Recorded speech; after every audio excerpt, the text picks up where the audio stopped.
Perhatian.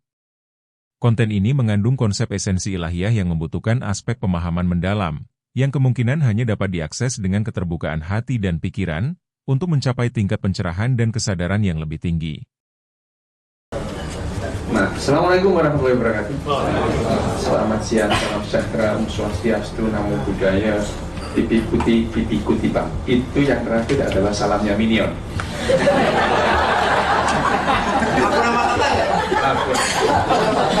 Soalnya nanti kalau ada yang tidak disebut itu marah.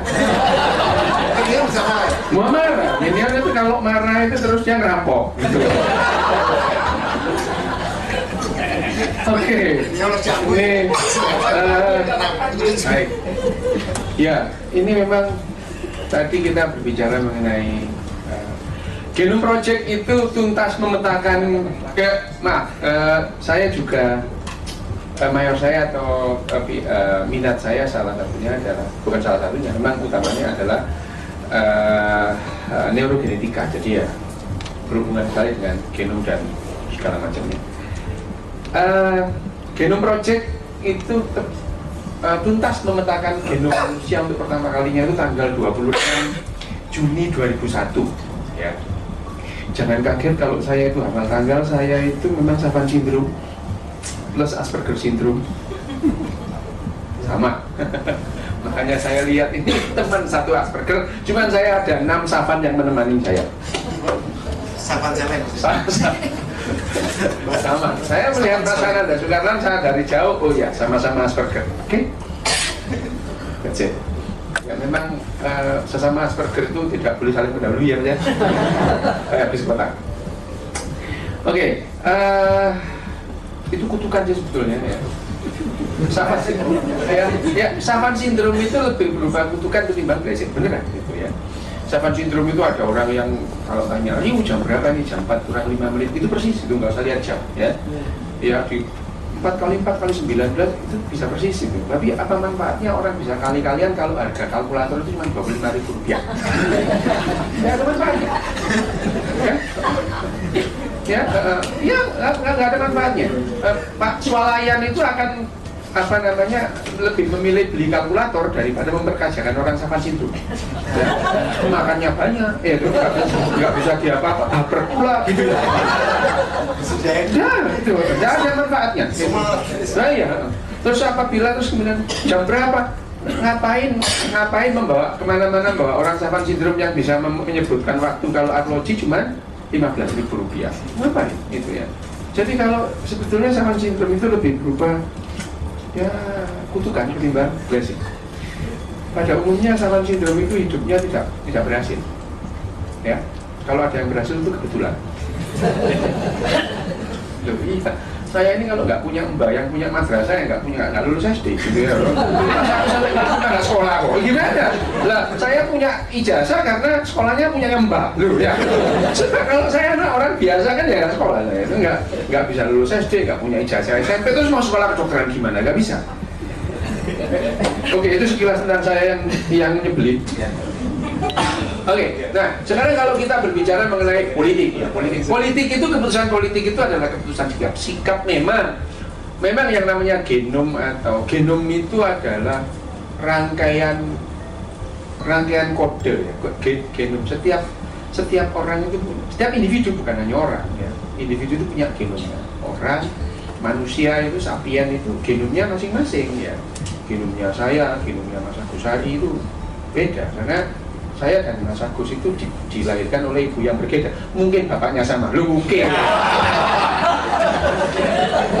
Lu siapa tahu kan, nggak tahu ya. Saya ini betul itu. Saya itu kan juga belum tentu anaknya bapak saya, belum tentu, belum pernah dibuktikan. Yaitu seorang bapak percaya itu anaknya, itu levelnya iman aja. Belum pernah dibuktikan. Tidak pernah dibuktikan. Hoax. Belum, bukan hoax, keyakinan. Bukan, keyakinan. Jadi Bapak saya meyakini saya itu anaknya. Ya, itu levelnya mengimani karena belum pernah dibuktikan. Dan lagi pula kalau seandainya saya itu bukan anak bapak saya, nggak ada yang berubah juga ya. Orang saya dari kecil digendong-gendong, orang-orang tahu anaknya saya anak bapak saya. Sama juga anak saya juga gitu, level saya juga mengimani. Loh ini beneran ya, itu saya ini kalau seandainya bukan ya, terus ada yang berubah ya, terus kok nggak dibuktikan? Ya bubar lah rumah tangga ya. Gitu. Ayo kita tes DNA, mana istri saya? Meskipun benar. Ya.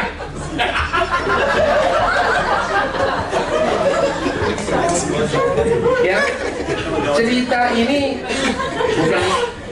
saya sampaikan ini adalah sebagai pembuka dari pembicaraan kita berikut. Ya, ada pembuka ya, karena kita akan kesulitan akan menerima mana sesuatu yang benar. Kalau sesuatu yang benar itu menyakitkan kita atau bagaimana, itu adalah sifat dasar dari manusia. Tentang yang saya sampaikan tadi kelihatannya guyon, ya memang guyon ya. Tetapi itu memberikan makna yang dalam bahwa kalau kita menerima sebuah kebenaran, belum tentu kita bahagia. Ya, ya, ya. Kalau kemudian ada berita bahwa saya bukan anak bapak saya, yang marah banyak. Ya. Meskipun itu sebuah kebenaran. Nah, dan memang sifat manusia ini, manusia itu didrive 99,6% bukan oleh otak logis, otak rasional, tapi oleh otak emosional. Emosi itu seperti ini.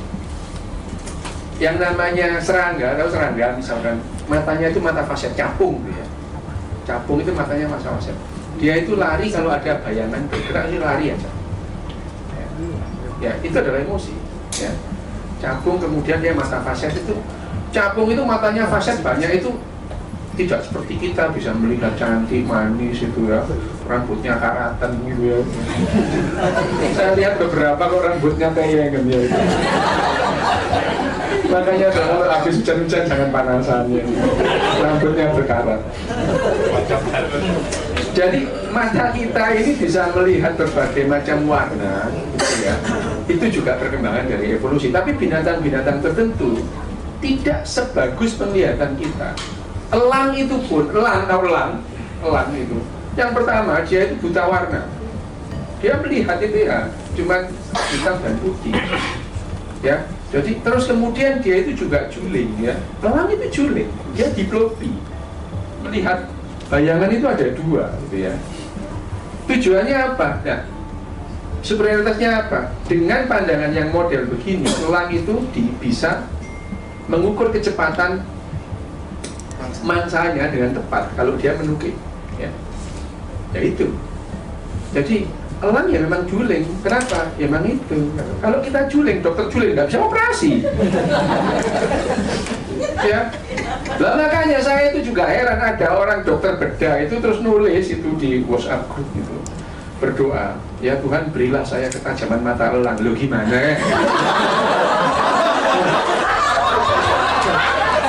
Gimana kau ya? Nah, jangan dikira lo dokter terus waras mikirnya itu ya belum tentu gitu ya. Ya itu. Sama tadi ya Mas Haniki tadi bilang bahwa yang namanya Watson itu memang melontarkan kalimat-kalimat seksis, rasis, kemudian macam-macam. Tidak apa-apa. Orang yang pernah diklaim sebagai orang yang paling pandai yang pernah terlahir di dunia namanya Aristoteles. Ya. Itu memang juga seksisnya juga enggak kelewatan banget itu. Aristoteles itu bilang giginya laki-laki itu lebih banyak daripada giginya perempuan. Loh, itu katanya orang paling pintar. Kalau pintar bener kan tinggal mangap dihitung aja. Kok dia pakai filsafat aneh-aneh gitu. Ya, memang orang filsuf itu membulat gitu itu. Filsafat itu gitu. Filsafat itu memang mempertanyakan hal-hal yang mungkin nggak ada jawabannya. Gitu. Berbeda dengan agama itu menjawab hal-hal yang nggak ada pertanyaannya.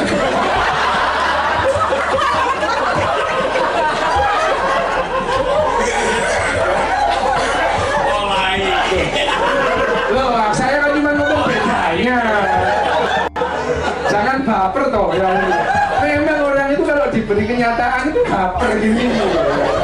Saya ini ngomong fakta. Oke, nah otak kita itu memang dibentuk oleh genom kita. Genom itu adalah rangkaian sekuens dari DNA.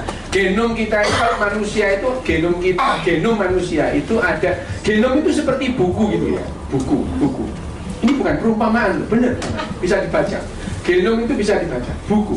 Nah, bukunya manusia itu terdiri dari 23 bab. Bab ya. Setiap babnya itu namanya kromosom. Kromosom itu bab. Ya. Dalam bab kromosom itu berisi ratusan ribu, sekitar 90 sampai 120 ribu cerita yang berupa gen. Jadi gen itu adalah cerita, narasi.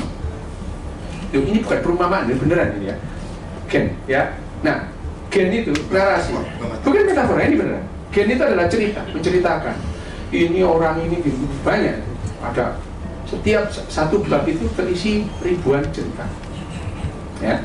Nah, cerita ini disusun oleh yang namanya alinea, ya. Alinea. Ya, alinea. Nah, alinea ini yang namanya ekson dan intron, ya. Ekson dan intron. Yang namanya intron itu adalah narasi utama. Ekson itu iklan. Iya, iklan loh.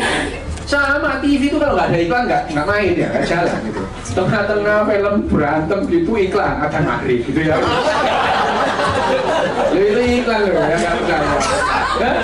Iya itu ada maghrib gitu. Ya itu tidak, itu bukan bagian dari sinetron, tapi ya alhamdulillah makan nonton sinetron lagi. Itu ekson dan intron. Nah, setiap alinea itu ya, ini ekson dan intron dibentuk oleh kata ya. Kata yang namanya kata itu kodon yang disebutkan tadi. Nah, ini hanya saja yang namanya sekuen genom kita itu ada yang dilihat bacanya dari kanan atau dari kiri atau dari kiri dari kanan. Nah, tapi tidak. Tapi untungnya selalu konsisten. Kalau dari kiri ya kiri terus, kanan ya kanan terus itu ya. Ya, itu.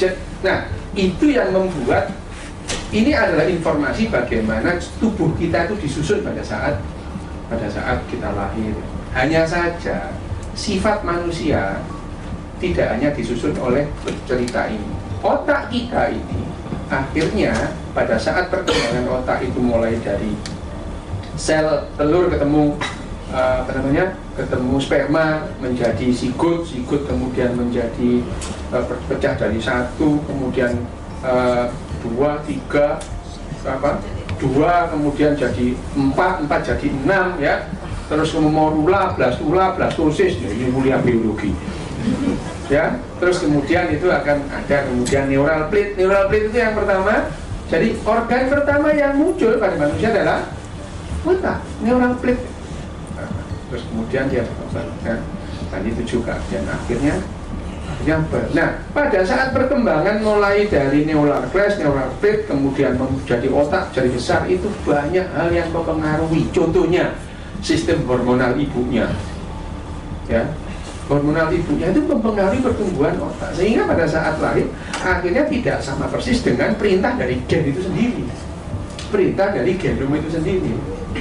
Anak yang kembar identik, itu bisa bertolak belakang sifatnya, karena apa? Pada saat kehamilan satu fetusnya atau janinnya terinfeksi, satu tidak, itu beda ya, karena sifatnya itu dibentuk oleh otaknya masing-masing. Nah, kalau ada yang namanya genopolitik ya, kecenderungan itu iya, tapi yang namanya neuropolitik itu lebih terekspresi.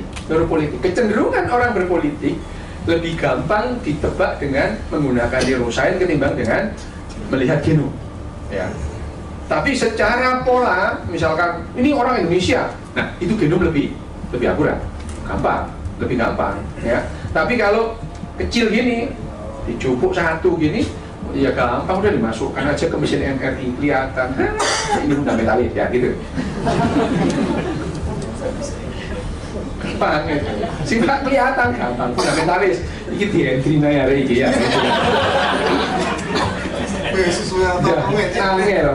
Nah, itu yang namanya genopolitik kemudian berubah menjadi neuropolitik. Nah, sekarang kalau kita melihat sekarang semburan hoax, kita lompat ya. Apakah Apakah pilihan politik seseorang itu berpengaruh terhadap kekebalan terhadap sebuah hoax? Tidak, sayangnya tidak. Kemarin saya juga ditanya, penangkal hoax itu apa? Sayangnya nggak ada. Ya, kenapa tidak ada? Karena manusia itu mulai dari 3,5 miliar tahun yang lalu berubah RNA yang kemudian menjadi nenek moyang kita bersama yang kita sebut Luka, ya, last universal common ancestor, 3,5 miliar tahun yang lalu. Nenek moyang kita bersama, nenek moyang kita bareng, termasuk nenek moyangnya saudara-saudara kita, binatang-binatang yang lain, bengkoang, itu semua itu saudara-saudara kita. Loh, iya itu. Gini ya, sekarang kalau kita itu berbicara soal biologi, ya sudah lah ya. Kita ini kan ya binatang ya. Manusia ini spesiesnya adalah Homo sapiens. Kita masuk dalam ordo primata. Kok cebok?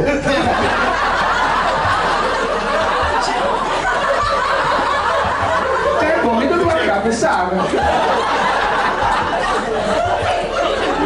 Ojo cebok itu. Ada ordo kampret. Kita ini apa namanya manusia Homo ya, Homo sapiens masuk dalam keluarga kera besar. Kita masuk dalam ordo primata, masuk dalam kelas mamalia. Kita itu binatang menyusu, jangan menyusui. Menyusui cuma perempuan. Ya. Kalau binatang menyusu lah, itu yang bapak-bapak bisa. Binatang menyusu gitu ya, menyusu punya menyusu, terus kemudian kita masuk dalam kelompok besar yang namanya vertebrata, binatang bertulang belakang. Kita masuk dalam kingdom of animalia. Ada berapa kingdom? Ada 5 kingdom. Kingdom of animalia, kingdom of plantae, tumbuh-tumbuhan. Kita ini cuma ya apa sepupu aja sama mereka ya. Bengkoang, pete itu ya. Pete. Nah, itu terus kemudian ada yang apa namanya kingdom of fungi ya, jamur itu, jamur kuping, jamur kulit gitu ya, itu panu itu apa? Itu saudara. Lah makanya ya jangan sedih-sedih sama saudara. Kasih kalmanan, pembunuhan itu, etnis cleansing.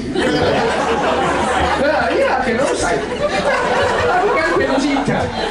Coba bayangin, nah kalau kita ngomong begini, kita batasnya itu di mana kita itu boleh melakukan genosida terhadap saudara kita bengkoang, terus kemudian itu krokot, dia nambah tulang, gimana? Itu juga, ya itu adalah kita adalah biologi. Nah, sekarang kalau kita masalahnya manusia ini ya itu kalau disebut binatang kok nggak mau. Tapi kita itu bayangin aja, kalau ada orang memperkosa itu dia bilang itu, wah itu melakukan apa namanya sifat kebinatangannya. Kebalik. Binatang itu kalau hubungan seksual itu hanya untuk reproduksi, ya. Lah kok binatang ada orang memperkosa, binatang banget. Tidak ada, binatang itu ya kalau cuma reproduksi, kamu aja yang rekreasi ya.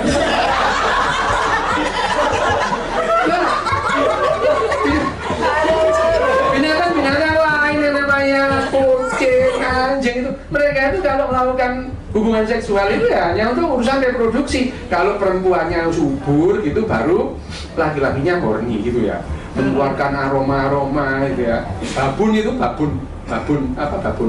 kera babun itu kalau entrus tuh perempuan usia subur itu terus pantatnya memerah. Nah itu mengundang laki-lakinya gitu ya. Kalau di apa namanya, kalau manusia kan nggak pakai entrus. Ya nggak pakai entrus. Bukan itu nge-tweet itu. DM dong. Ya ini kan rekreasional. Tapi kemudian sifat-sifat yang jelek dialamatkan di binatang. Lo binatang mana? Kita juga binatang ya. Nah, kita ini ribuan tahun kelakuan kita ini didorong oleh emosi-emosi yang seperti itu. Emosi. Nah, emosi ini yang masalahnya, emosi ini yang membuat kita itu survive. Kita survive itu bukan karena rasional kita, tapi karena emosional kita. Ya, emosional. Nah, emosi itu tidak muncul untuk mengenali sesuatu yang benar atau salah, tidak. Emosi itu tujuannya hanya melihat pola, ya, melihat pola. Asperger itu belajar dari pola, ya, bisa gitaran, bisa main piano, nggak usah belajar itu bisa. Ya. Dia mengenali pola. Nah, pola ini sayangnya, ya bukan sayangnya, untungnya, memang pola itu tidak muncul untuk mengenali sesuatu itu benar atau salah. Karena kita itu hanya memerlukan kita itu bisa selamat apa enggak. Ya. Jadi kalau kita itu emosi itu contoh ya. Ada ketakutan kita yang sifatnya genetik yang ada dalam genom. Kenapa? Itu muncul ratusan ribu tahun yang lalu. Ya, kira-kira 3.000 atau 4.000 generasi di atas kita, orang yang selalu takut yang namanya ular, takut sama ulat ya, takut ada binatang-binatang tertentu, dan hampir semua orang takut. Itu ada dalam genom. Itu yang namanya memori genetik, ya. Meskipun itu, nah itu yang menjelaskan kenapa anak kecil itu masih bayi ada ular, takut ada kucing nangis-nangis, tapi tidak ada anak kecil yang takut colokan listrik. Padahal itu jauh lebih bahaya.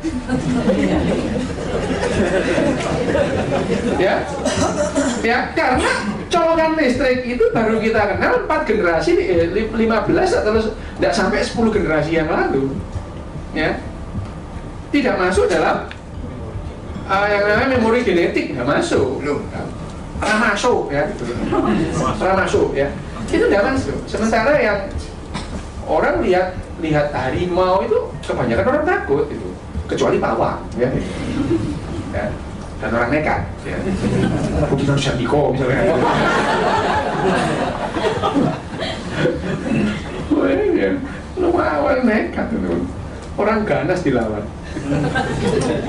Ya, itu yang menyebabkan kenapa emosi itu ada tertanam dalam otak kita. Emosi itu bukan sesuatu yang negatif loh, tidak ada. Ya. Saya tadi berangkat dari Surabaya keluar dari UNER jam 8 ke sini, itu adalah keputusan logis. Tapi saya masukkan, tapi setelah itu adalah segala sesuatunya itu adalah otak emosi saya yang bekerja, bukan otak logika saya. Misalkan masukkan laptop ke dalam tas itu adalah semua sudah otomatis. Kemudian saya jalan, nyetok taksi, bayar taksi, itu adalah sesuatu yang kita pelajari dalam waktu yang lama dan masuk dalam otak emosi kita. Ya. Misalkan nanti sampai dari sini pulang, itu adalah keputusan rasional. Kalau nggak pulang dicari istrinya. Ya, itu ya. Istri itu yang nunggu di rumah itu terus kemudian sampai kok nggak datang itu bukan karena kangen, karena curiga kemana aja gitu ya. Nah ya makanya kalau sudah suami istri masih ada kangen-kangenannya, nggak ada ya, urusan organisasi aja. Iya toh ya. Masa iya, kalau ada WhatsApp itu terus sudah makan, pasti bukan dari istri saya ya. Pastilah, istri saya itu kalau WhatsApp sudah transfer gitu. Itu urusan organisasi, memang begitu. Iya, orang suami istri itu kan ya yang ditanya itu kan ini kok kursi sudah jelek ganti warna apa, itu talang bocor yang terbuntukan apa, besok anak sekolah yang ambil rapot apa, kan gitu ya. Masa ada, aku kangen, enggak ada. Nah itu kan pacaran, itu pun pacaran masih 6 bulan, 8 bulan. Kalau sudah 8 bulan, gak makan belum, tak mati. Ya, kalau pacaran sudah lama, nggak ada dicari, ada biasa yang begitu. Itu sifatnya manusia memang begitu, jangan kaget ya. Kan itu. Kalau pacaran lagi ya prosesnya gitulah. Cuman kita itu, waduh, somet mbakmu ya. Ya, itu pola emosi yang seperti itu kan. Pada saat nemu pacar baru itu yang lama sudah ulang, kamu kemana aja, tapi semua orang digituin ya itu. Ada 6 bulan pertama gitu. Ini adalah emosi. Jadi ya kalau seseorang misalnya Mas Budiman sekarang pulang gitu ya, itu adalah keputusan logis, tapi kemudian mengeluarkan kunci, buka mobil, nyetir sampai di rumah, itu adalah emosi. Semua itu bisa jalan otomatis belok kiri belok kanan nggak pakai mikir. Dan emosi itu yang perlu dilatih, ya. Pelatihan itu adalah emosi, itu dilatih.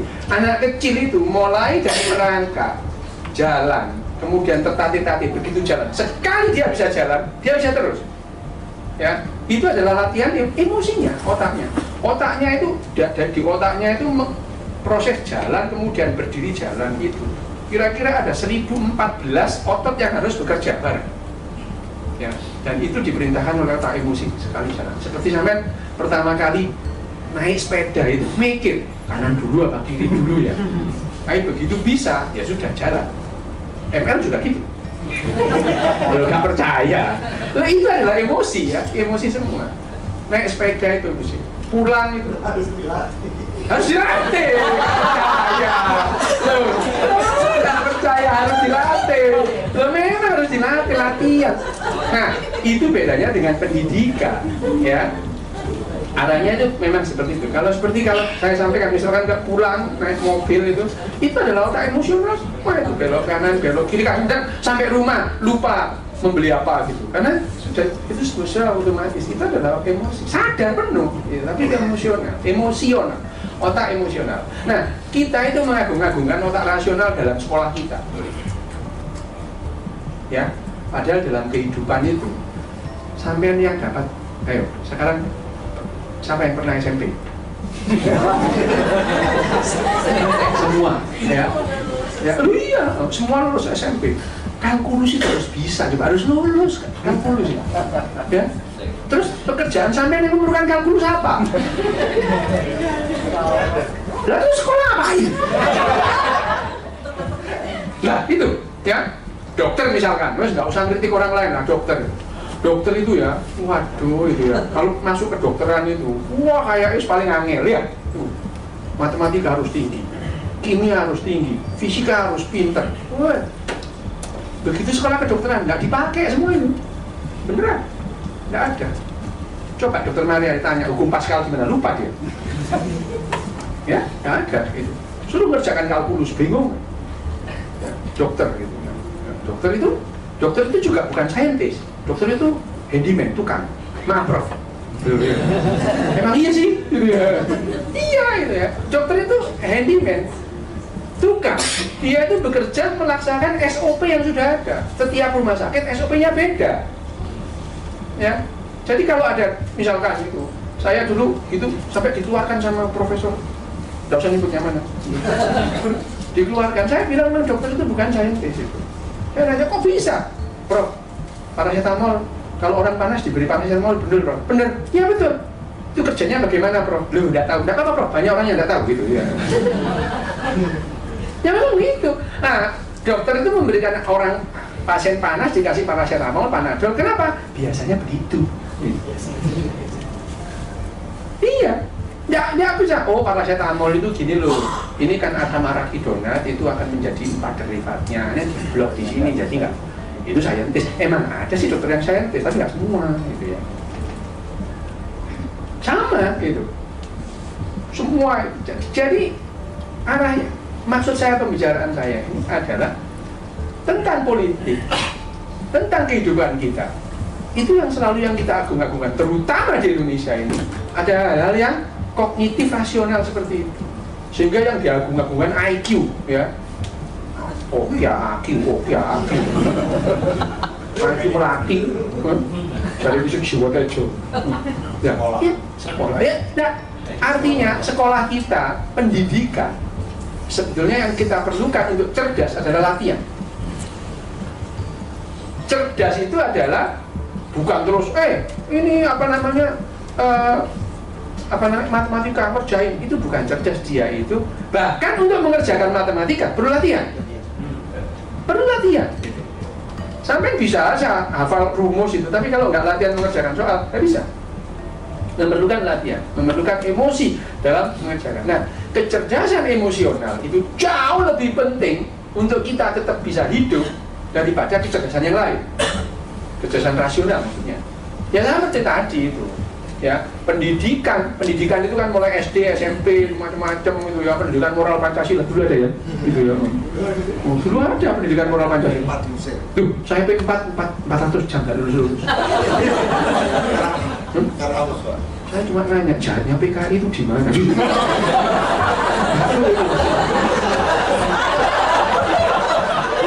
Saya itu cuma nanya, masa nggak boleh ya nanya ya? PKI 465 itu jahatnya di mana? Kok tidak lulus? 4 kali 100 jam, tidak lulus itu. Pertanyaan sama itu lagi. Apa? Pertanyaan sama itu. Enggak sih, makin panjang urusannya. Saya ini terlahir dengan bakat nyebeli, jadi ya memang saya nyebelin. Nah, itu kembali ya, kita ngomong berbicara. Nah, kehidupan kita, manusia sebagai individu, kecerdasan individu memang iya dengan pendidikan, individu ya. Tapi kecerdasan sosial itu diperlukan kecerdasan emosi, memerlukan latihan. Ya, bagaimana orang yang tidak pernah latihan berkumpul mendadak keluar dari hutan, kumpul di sini, panik dia, nggak bisa, caranya ngomong aja nggak ngerti. Berbicara ini adalah latihan yang memerlukan puluhan tahun. Anak kecil itu mulai lahir, terus dia bisa ngomong, belum tentu bisa berkomunikasi. Tanya-tanya, siapa yang umur 2 tahun sudah ingat? Belum? Ingat, umur 2 tahun. Nah, kutukannya, saya itu umur 3 bulan ingat. Ya, sengsara banget kan saya ya? Dan semua hal yang terjadi itu saya ingat gitu. Jadi saya ini tidak pakai berbahagia. Semua hal diingat.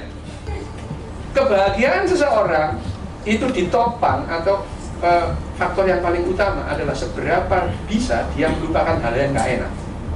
Nah, hidup ini nggak banyak yang nggak enaknya, Ferguson. Nggak gitu juga saya enak mainnya. Ya, kalau Anda sampai itu bisa melupakan banyak hal yang nggak enak, sampai bakat untuk bahagia. Jadi bahagia itu tidak ditentukan oleh sampean ikut motivatornya siapa ada, ya, gitu. Nah, bahagia itu bakat, ya, sama. Jadi emosi kita itu yang perlu dilatih.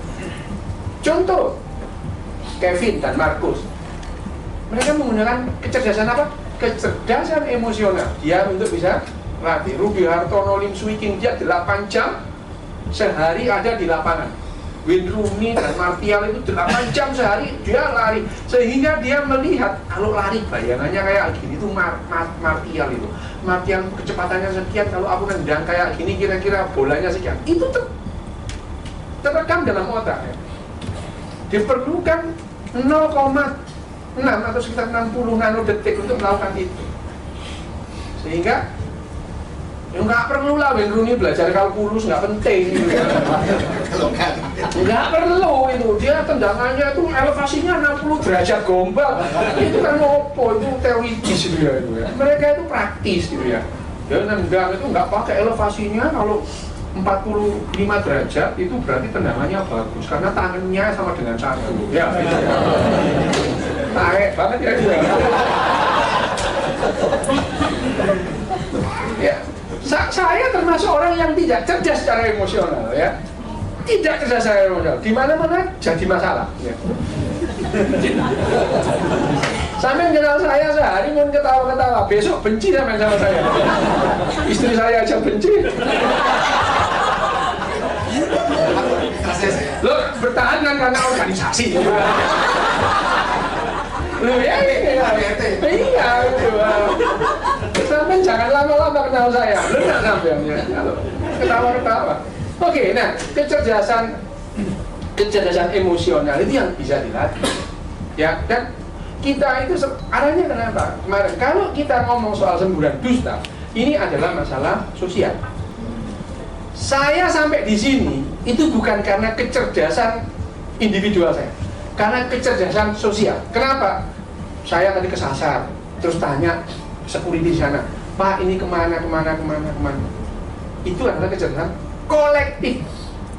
Ya, manusia ini sekarang mencapai kemajuan seperti ini bukan karena kecerdasan individual, kecerdasan kolektif. Kecerdasan kolektif.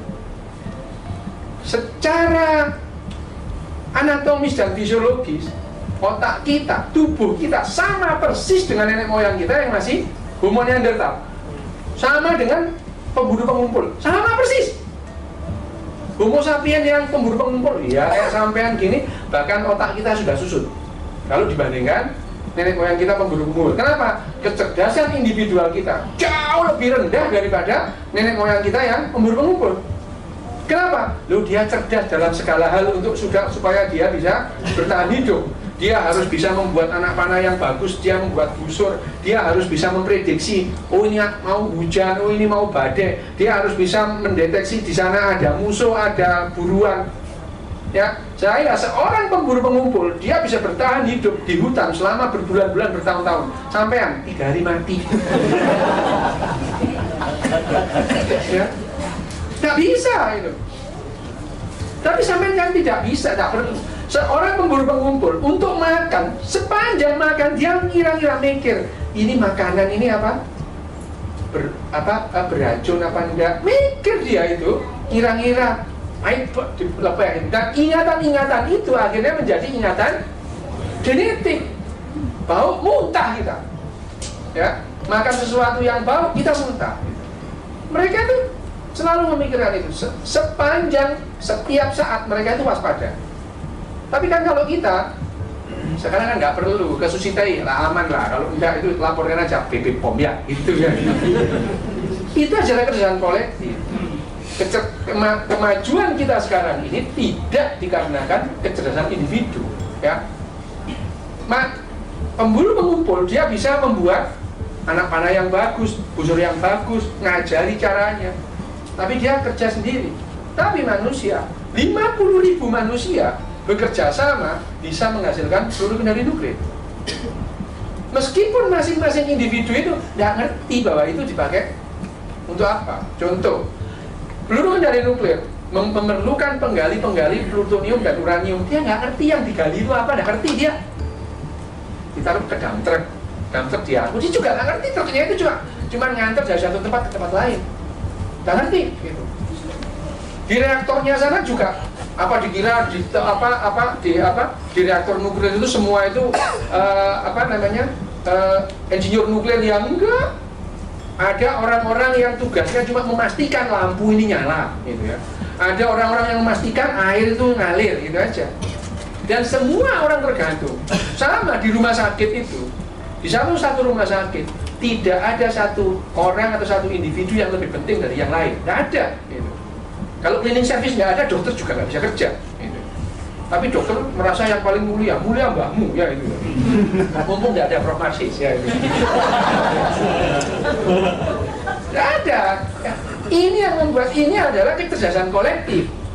Gedung BEI ini juga ada karena kecerdasan kolektif. Ada security, ada bagian cleaning service, ada bagian instalasi listrik, semua itu bekerja bersama. Dan kalau salah satu nggak ada, ya nggak bisa. Dan bisanya ya cuma itu. Tidak seperti nenek moyang kita pemburu-pengumpul. Nah, mereka cerdas secara emosional, emosi cerdas. Nah, nenek moyang kita yang pemburu-pengumpul yang mengembangkan teori konspirasi dan suka hoax, itu yang lebih tahan hidup. Ya, nenek moyang kita pemburu pengumpul yang ada di padang savana itu ya. Terus begitu lihat ada semak yang bergerak-gerak, orang yang suka hoax, suka konspirasi, ono macan, ada singa, ayo kita lari gitu ya. Loh, yang begini ini yang selamat. Jangan sok-sokan konfirmasi. Jangan-jangan cuma kelinci malah bagus, macan beneran mati. Jadi untuk mengenali pola begitu itu pola yang berkembang bukan untuk bukan untuk mengkonfirmasi itu adalah benar atau salah, tapi pola yang membuat kita lebih gampang selamat. Ya, akhirnya orang-orang yang suka konfirmasi itu lebih gampang mati. Ya, orang-orang yang suka hoax lebih besar kemungkinannya punya keturunan. Nah yang nggak mati kok, yang itu mati, nggak punya keturunan. Akhirnya penuhlah yang namanya bumi dan bedes-bedes yang suka hoax gitu.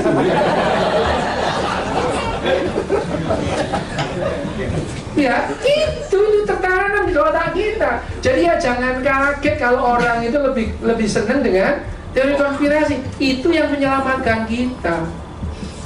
Ya, menyelamatkan kita.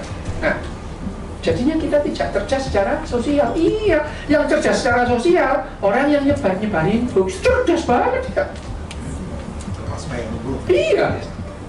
Ya, jadi manusia ini hidup itu hanya masalah dikadali dan ngadali aja. Lo bener. Kapan mulai kita kadal mengadali itu? Sejak nenek moyang kita itu berubah kebiasaan dari pemburu pengumpul ke pertanian. Kalau dalam pemburu pengumpul, masyarakat pemburu pengumpul masih mungkin mereka itu egaliter. 10 orang berburu bareng dapat buruan dibagi 10, masih mungkin. Ya, 14 orang, 20 orang berburu bareng dibagi 20 mungkin. Tapi begitu pertanian melahirkan elit-elit politik yang malas. Ya, kepala suku nggak kerja apa-apa dapat paling banyak. Ya, terus dia menyebarkan hoax bahwa saya ini dapat restu dari lelembut penunggu apa gitu ya. Ya, saya dapat wangsit dari situ waktu saya semedi sehari semalam gitu ya. Mulai ini adalah orang yang ngadali ya, yang khusyuk yang dikadali ya gitu ya. Ya, paham? Loh enggak, hoax yang paling tua saya sampai percaya kok ya itu. Lelembut penunggu pohon asem ya. Lelembut yang ada di langit ke-19 sana sampai percaya kok. Jadi ya jangan, ini ada contoh ya, ada ini nyebut nama Dimas Tanjung Taat Pribadi ya, tahu? Yang apa? Yang nyebar nah itu terus kemudian ada seorang profesor ya percaya banget. Loh, ya profesor doktor percaya lah. Ya saya sih nggak apa-apa sih, cuman ada orang yang membuli profesor ini gitu. Kok bisa ya dok? Kenapa sih gitu? Kalian ketawa-ketawa ngapain? Itu loh profesor kok X itu kok apa namanya percaya apa? Itu menggandakan uang. Oh kamu ngetawain dia? Iya. Sekarang kalian ke toilet ngaca ketawain dirimu sendiri. Kenapa dong? Dia itu lihat dengan matanya sendiri, itu duit keluar dari apa namanya? Dari punggungnya gitu. Punggungnya. Perkara itu triknya Kanjeng Dimas itu urusan lain itu. Lah kamu sama Musa nggak kenal, kamu juga percaya dia belah laut gitu.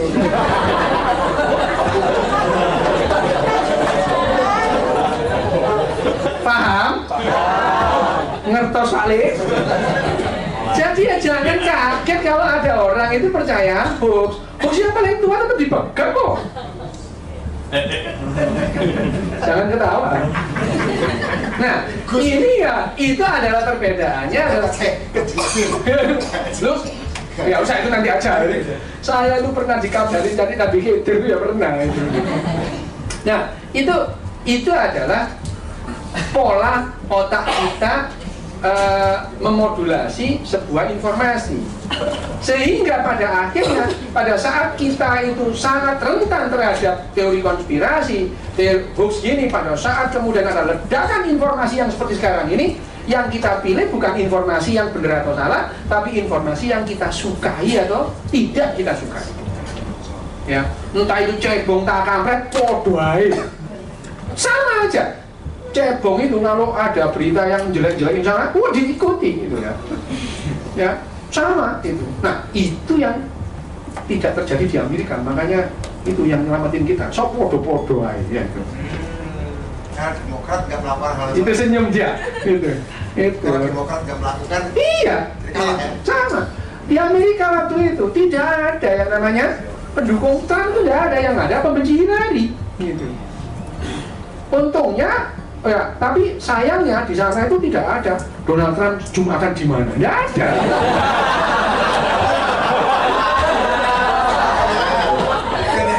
Tidak ada. Oh, itu sayangnya itu. Dan kalian punya itu masalahnya. Ya, paham? Podo ae. Sama. Jadi sekarang kalau kita mau berkatanya, Bagaimana kita supaya kita hidup? Tidak semudah itu, China. Ada perlu waktu yang lama menyadarkan elit-elit pendidikan kita untuk mengatakan pendidikan itu kontennya adalah mencerdaskan masalah-masalah emosional, kemudian sosial, dan yang lebih penting lagi adalah kita secara ekologi. Ya, ekologi. Plastik, apa? Karena kita tidak cerdas secara ekologis. Ya. Cerdas secara sosial itu tidak gampang mengubah seseorang itu merubah kebiasaan. Mengubah kebiasaan itu enggak gampang. Sampai sekarang datang ke orang mbah-mbah yang ada di, misalkan ada di pinggir kali Ciliwung, Mbah, jangan buang sampah di sini. Marah dia. Kamu masih bau ingus, aku dari dulu buangnya di sini. Ya. Perlu 3-4 generasi untuk membiasakan kalau ada sampah dimasukkan ke saku. Ini sampah, ya. Loh lah, saya ini Safwan sama Asperger, jangan disamain ya. Jangan disamain. Ini sampah. Ya. Kalau coba pergi ke Jepang, ke Tokyo, ke Kyoto, nggak ada kotak sampah kok. Nggak nemu. Nggak sampah, nggak nemu, tapi juga nggak ada sampah. Sampahnya apa? Dikantongin. Nanti di rumah dibawa itu rumah sampah. Membiasakan seperti itu nggak gampang, ya.